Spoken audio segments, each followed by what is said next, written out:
ॐ भूर्भुवः स्वः तत्सवितुर्वरेण्यं भर्गो देवस्य धीमहि धियो यो नः प्रचोदयात् ॐ शान्ति शान्ति शान्तिः. Namaskar, my dear friends. I am going to present a video on Who Am I? The teaching of Bhagavan Sri Ramana Maharshi. Maharshi's teachings of Who Am I leading to self-inquiry was the most fundamental teaching. As per Maharshi, this is the most direct method of self-realization leading to liberation. Maharshi used to say that this is the best method of self-realization because through this method, ego and mind both are destroyed completely. In other methods, we take the help of ego and mind. Rather, we keep mind and ego in the front. So instead of destroying the mind, we are keeping mind and ego very much intact. So this is the best method as per Maharshi.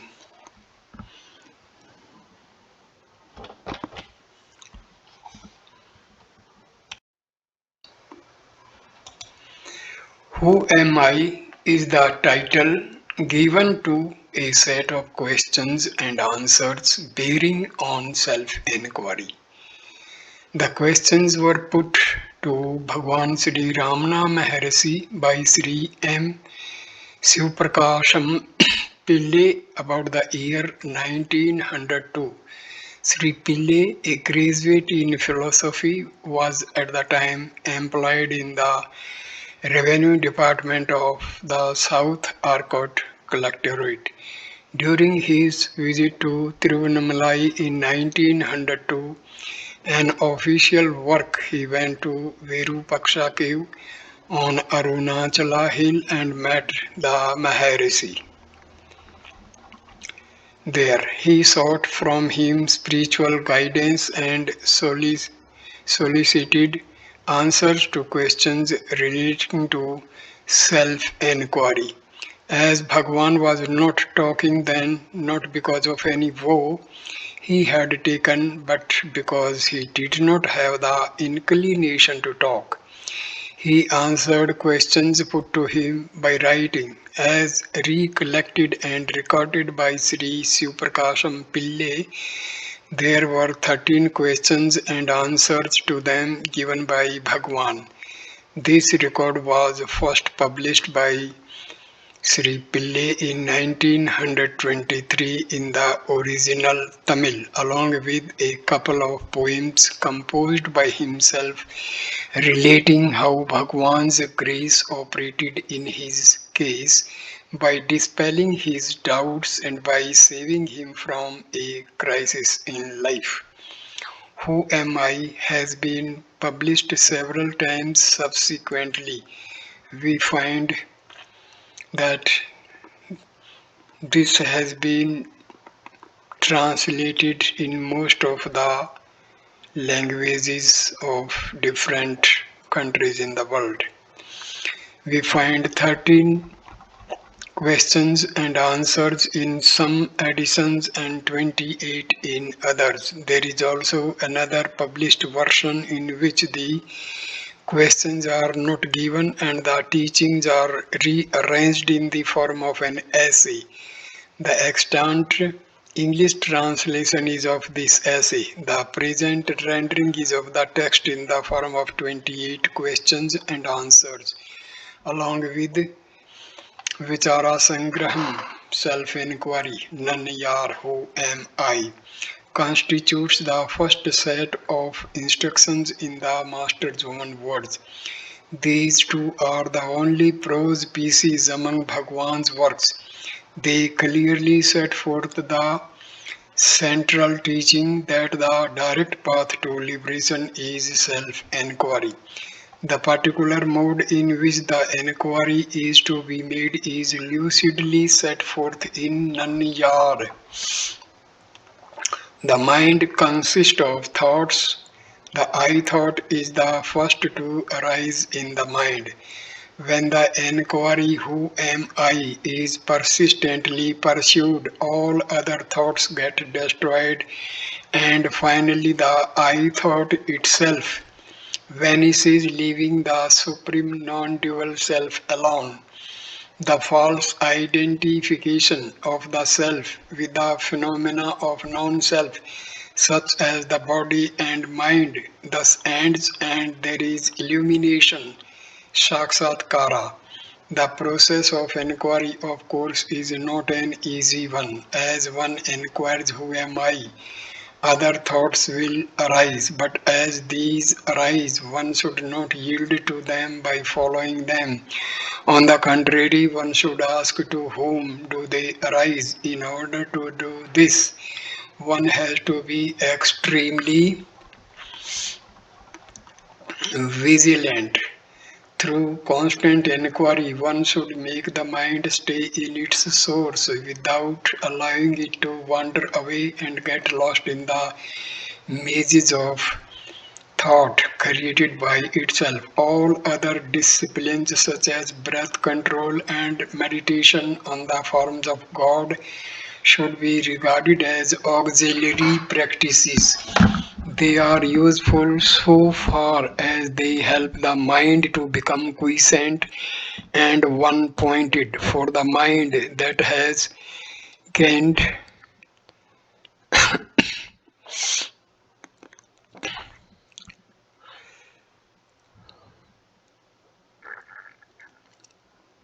They are useful so far as they help the mind to become quiescent and one pointed. For the mind that has gained skill in concentration, self inquiry becomes comparatively easy. It is by ceaseless inquiry that the thoughts are destroyed and the self realized. The plenary reality in which there is not even the I thought, the experience which is referred to as silence. This, in substance, is Bhagavan Sri Ramana Maharshi's teaching in Nanyar, Who Am I?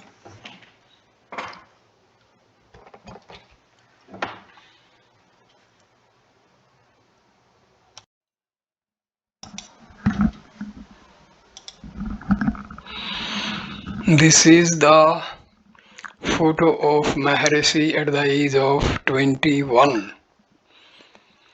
Bhagavan Sri Ramana Maharshi at the age of 21.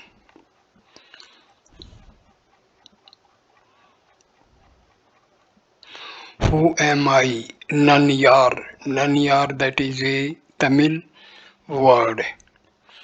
All living beings desire to be happy always, without any misery. In everyone there is observed supreme love for oneself, and happiness alone is the cause of love. In order, therefore, to gain that happiness which is one's nature and which is experienced in the state of deep sleep, where there is no mind, one should know oneself. To achieve this, the path of knowledge, the inquiry in the form of who am I, is the principal means. Now,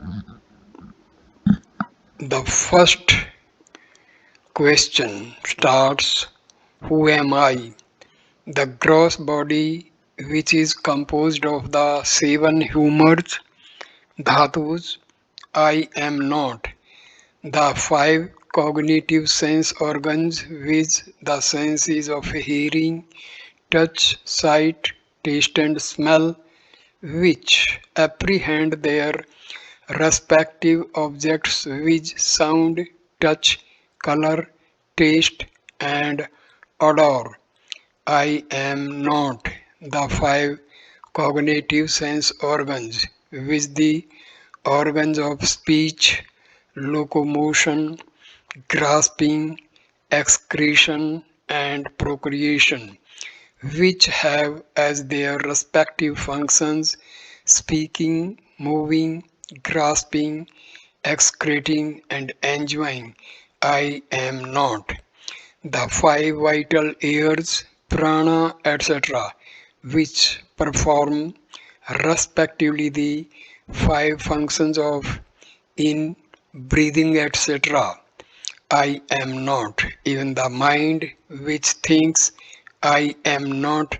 The nescience too, which is endowed only with the residual impressions of objects and in which there are no objects and no functioning. I am not. Second, if I am none of these, then who am I? The devotee puts this question. Now Maharshi replies, after negating all of the above mentioned as not this, that awareness which alone remains, that I am. Third question, what is the nature of awareness? Maharshi replies, nature of awareness is existence, consciousness, bliss. That is, in Sanskrit we call it as Sat Chit Anand and combined Sat Chidanand. Fourth, when will the realization of self be gained? Maharshi replies, when the world, which is what is seen, has been removed, there will be realization of the self, which is the seer. Fifth, will there not be realization of the self even while the world is there, taken as real? Maharshi replies, there will not be. Devotee, why? Maharshi replies, the seer and the object seen are like the rope and the snake. Just as the knowledge of the rope, which is the substratum, will not arise unless the false knowledge of the illusory serpent goes, so the realization of the self, which is the substratum, will not be gained unless the belief that the world is real is removed. Question number 7. When will the world which is the object seen be removed? Maharshi replies, when the mind, which is the cause of all cognition and of all actions, becomes quiescent, the world will disappear. Question number 8.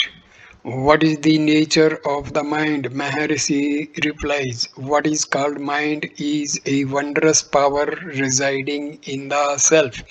It causes all thoughts to arise. Apart from thoughts, there is no such thing as mind. Therefore, thought is the nature of mind.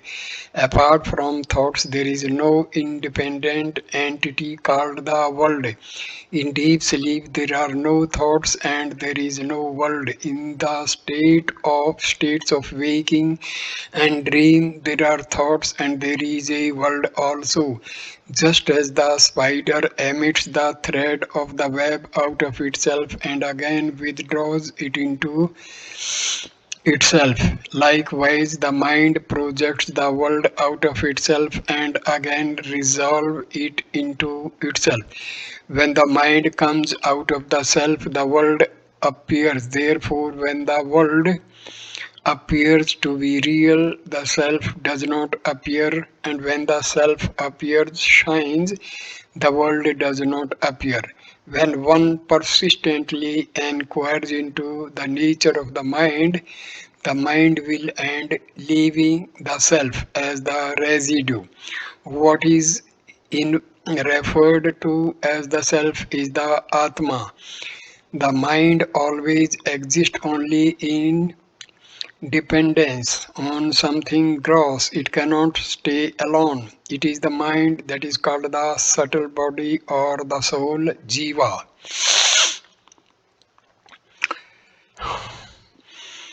Question 9. What is the path of inquiry for understanding the nature of the mind?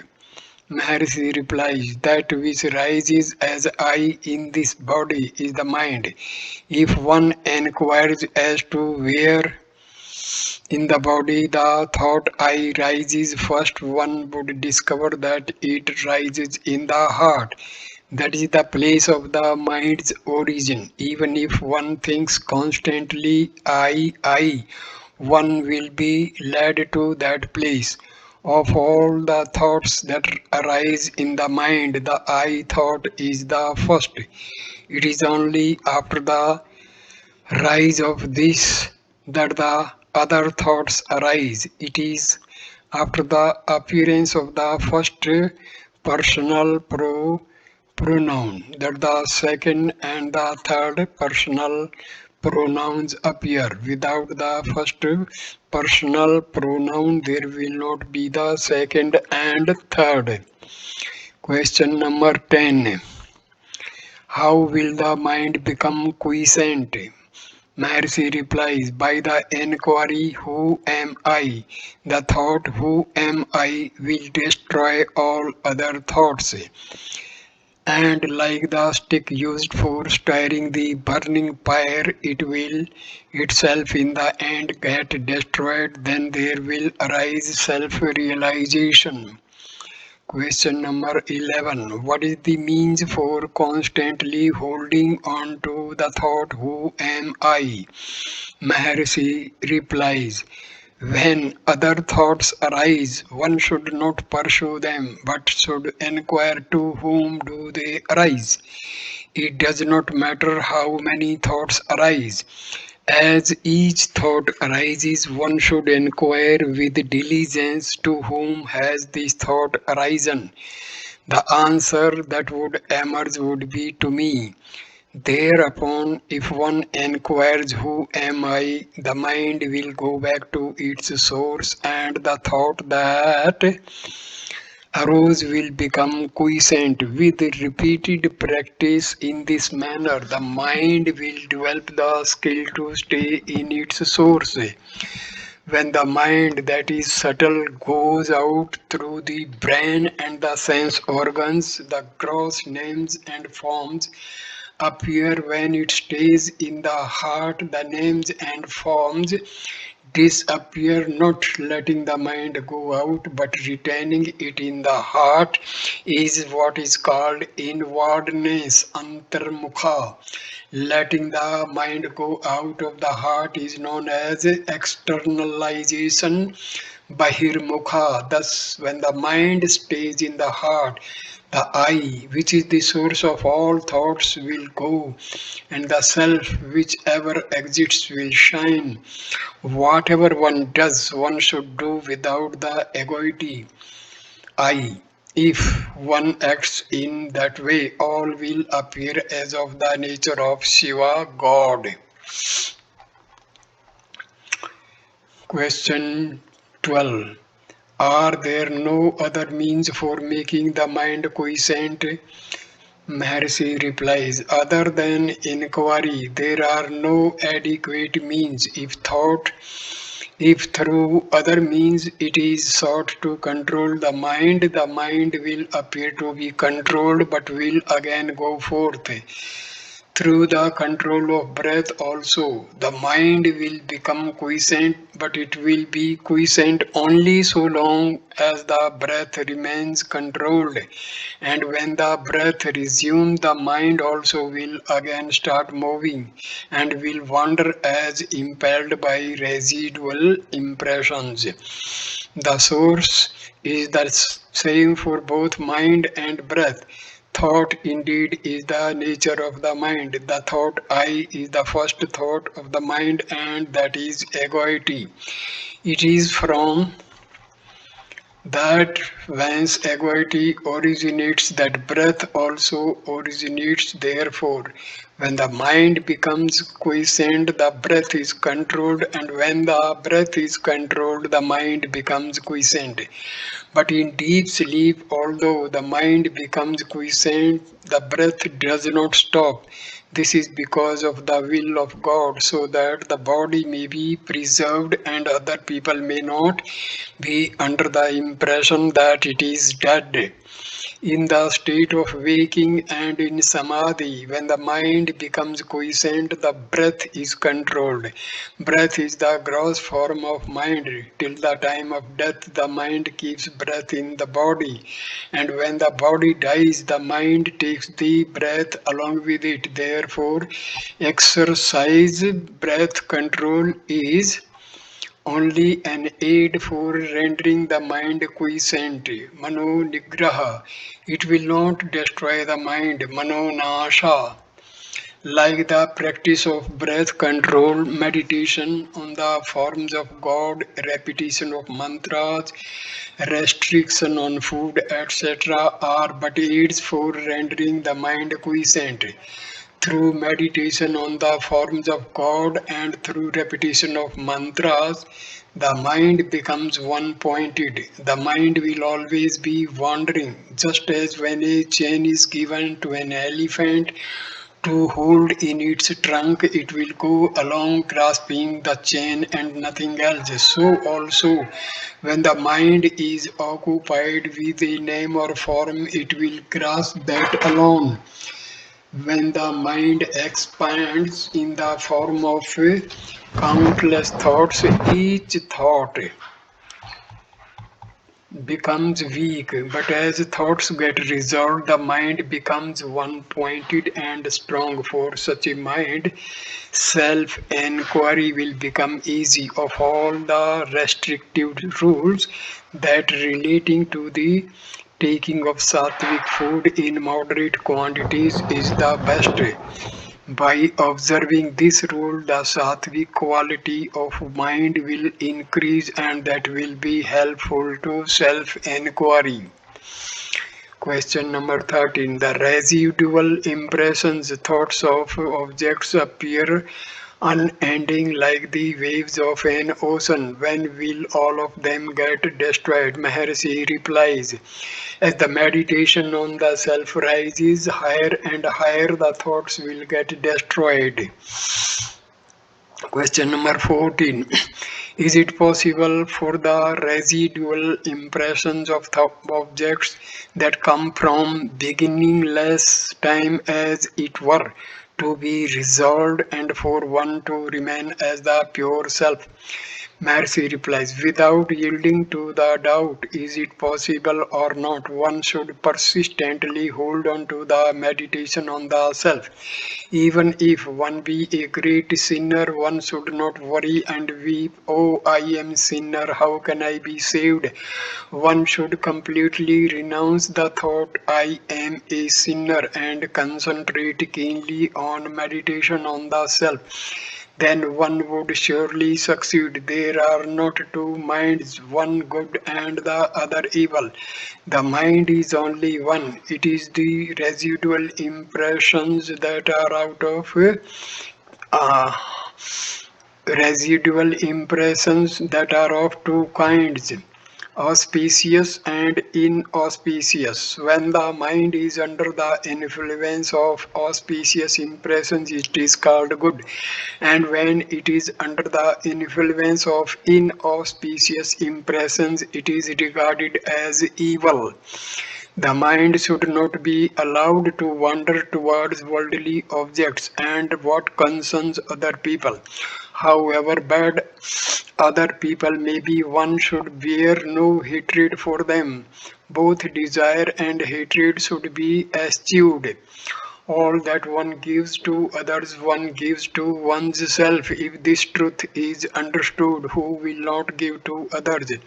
When one's self arises, all arises. When one's self becomes quiescence, All becomes quiescent. To the extent we behave with humility, to that extent there will result good. If the mind is rendered quiescent, one may live anywhere. Question number 15. How long should inquiry be practiced? As long as there are impressions of objects in the mind, so long the inquiry, who am I, is required. As thoughts arise, they should be destroyed then and there in the very place of their origin through inquiry. If one resorts to contemplation of the self unintermittently until the self is gained, that alone would do. As long as there are enemies within the fortress, they will continue to sally forth. If they are destroyed as they emerge, the fortress will fall into our hands. Question number 16. What is the nature of the self? Maharishi replies, what exists in truth is the self alone. The world, the individual soul, and God are appearances in it, like silver in mother of pearl. These three appear at the same time and disappear at the same time. The self is that where there is absolutely no I thought. That is called silence. The self itself is the world. The self itself is I, the self itself is God, all is Shiva, the self. Question number 17. Is not everything the work of God? Maharishi replies, without desire, resolve, or effort, the sun rises, and in its mere presence, the sunstone emits fire, the lotus blooms, water evaporates, people perform their various functions and then rest. Just as in the presence of the magnet the needle moves, it is by virtue of the mere presence of God that the souls governed by the three cosmic functions or the fivefold divine activity perform their actions and then rest in accordance with their respective karmas. God has no resolve, no karma attached itself to him. That is like worldly actions not affecting the sun, or like the merits and the demerits of the other four elements not affecting all pervading space. Question number 18. Of the devotees, who is the greatest? Maharishi reply, he who gives himself up to the self, that is God, is the most excellent devotee. Going one's self up to God means remaining constantly in the self without giving room for the rise of any thoughts other than of the self. Whatever burdens are thrown on God, he bears them, since the supreme power of God makes all things move. Why should we, without submitting ourselves to it, constantly worry ourselves with thoughts as to what should be done and what should not be done and how not? We know that the train carries all loads, so after getting on it, why should we carry our small luggage on our head to our discomfort instead of putting it down on the train and feeling at ease? Question number 19. What is non-attachment? Maharishi replies, as thoughts arise, destroying them utterly without any residue in the very place of their origin, is non-attachment. Just as the pearl diver ties a stone to his waist, sinks to the bottom of the sea, and there takes the pearls, so each one of us should be endowed with non-attachment, dive within oneself and obtain the self pearl. Question number 20. Is it not possible for God and the Guru to effect the liberation of a soul? God, Maharishi replies, God and the Guru will only show the way to liberation. They will not by themselves take the soul to the state of liberation. In truth, God and the Guru are not different.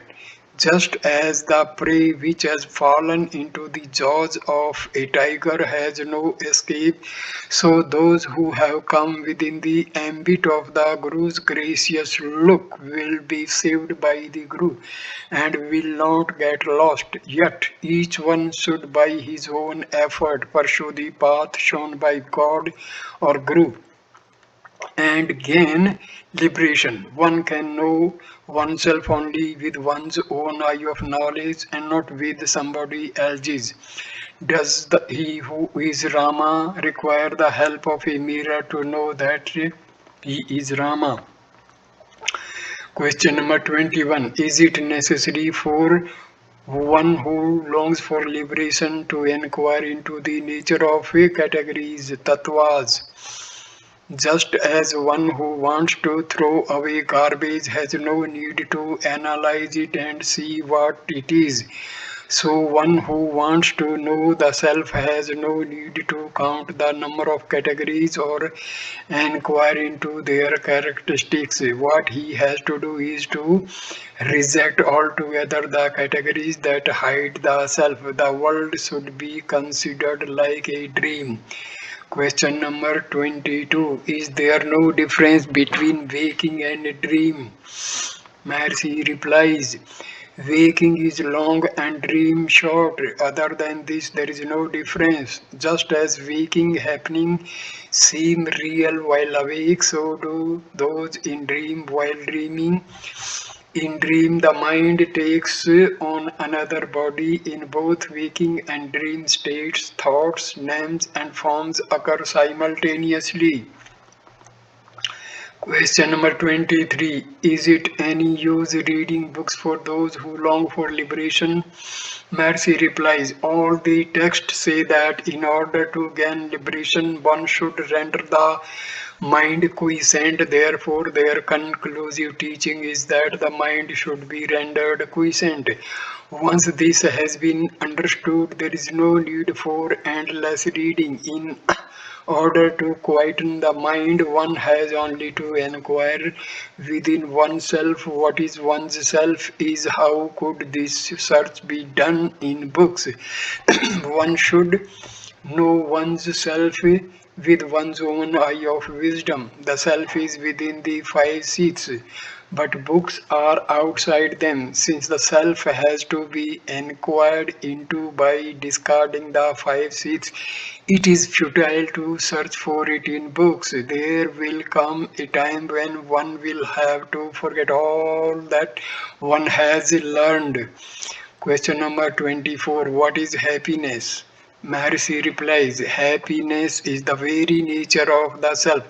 Happiness and the self are not different. There is no happiness in any object of the world. We imagine through our ignorance that we derive happiness from objects. When the mind goes out, it experiences misery. In truth, when its desires are fulfilled, it returns to its own place and enjoys the happiness that is the self. Similarly, in the states of sleep, samadhi, and fainting, and when the object desired is obtained or the object disliked is removed, the mind becomes inward turned and enjoys pure self-happiness. Thus the mind moves without rest, alternately going out of the self and returning to it. Under the roof, under the tree, the shade is pleasant. Out in the open, the heat is scorching. A person who has been going about in the sun feels cool when he reaches the shade. Someone who keeps on going from the shade into the sun and then back into the shade is a fool. A wise man stays permanently in the shade. Similarly, the mind of the one who knows the truth does not leave Brahma. The mind of the ignorant, on the contrary, resolves in the world, feeling miserable, and for a little time returns to Brahma to experience happiness. In fact, what is called the world is only thought. When the world disappears, that is, when there is no thought, the mind experiences happiness. And when the world appears, it goes through misery. Question number 25. What is wisdom, insight, jnana, drishti? Mercy replies, remaining quiet is what is called wisdom insight. To remain quiet is to resolve the mind in the self. Telepathy, knowing past, present, and future happenings, and clairvoyance do not constitute wisdom insight. Question number 26. What is the relation between desirelessness and wisdom? Mercy replies, desirelessness is wisdom. The two are not different, they are the same. Desirelessness is refraining from turning the mind towards any object. Wisdom means the appearance of no object. In other words, not seeking what is other than the self is detachment or desirelessness. Not leaving the self is wisdom. Question number 27. What is the difference between inquiry and meditation? Maharshi replies, inquiry consists in retaining the mind in the self. Meditation consists in thinking that one's self is Brahma, existence, consciousness, bliss. Question number 28. What is liberation? Maharshi replies, inquiring into the nature of one's self that is in bondage and realizing one's true nature is liberation. So here ends this most important video. Please like, comment and share the video and subscribe the channel. Thanks a lot. Namaskar my dear friends. Namaste.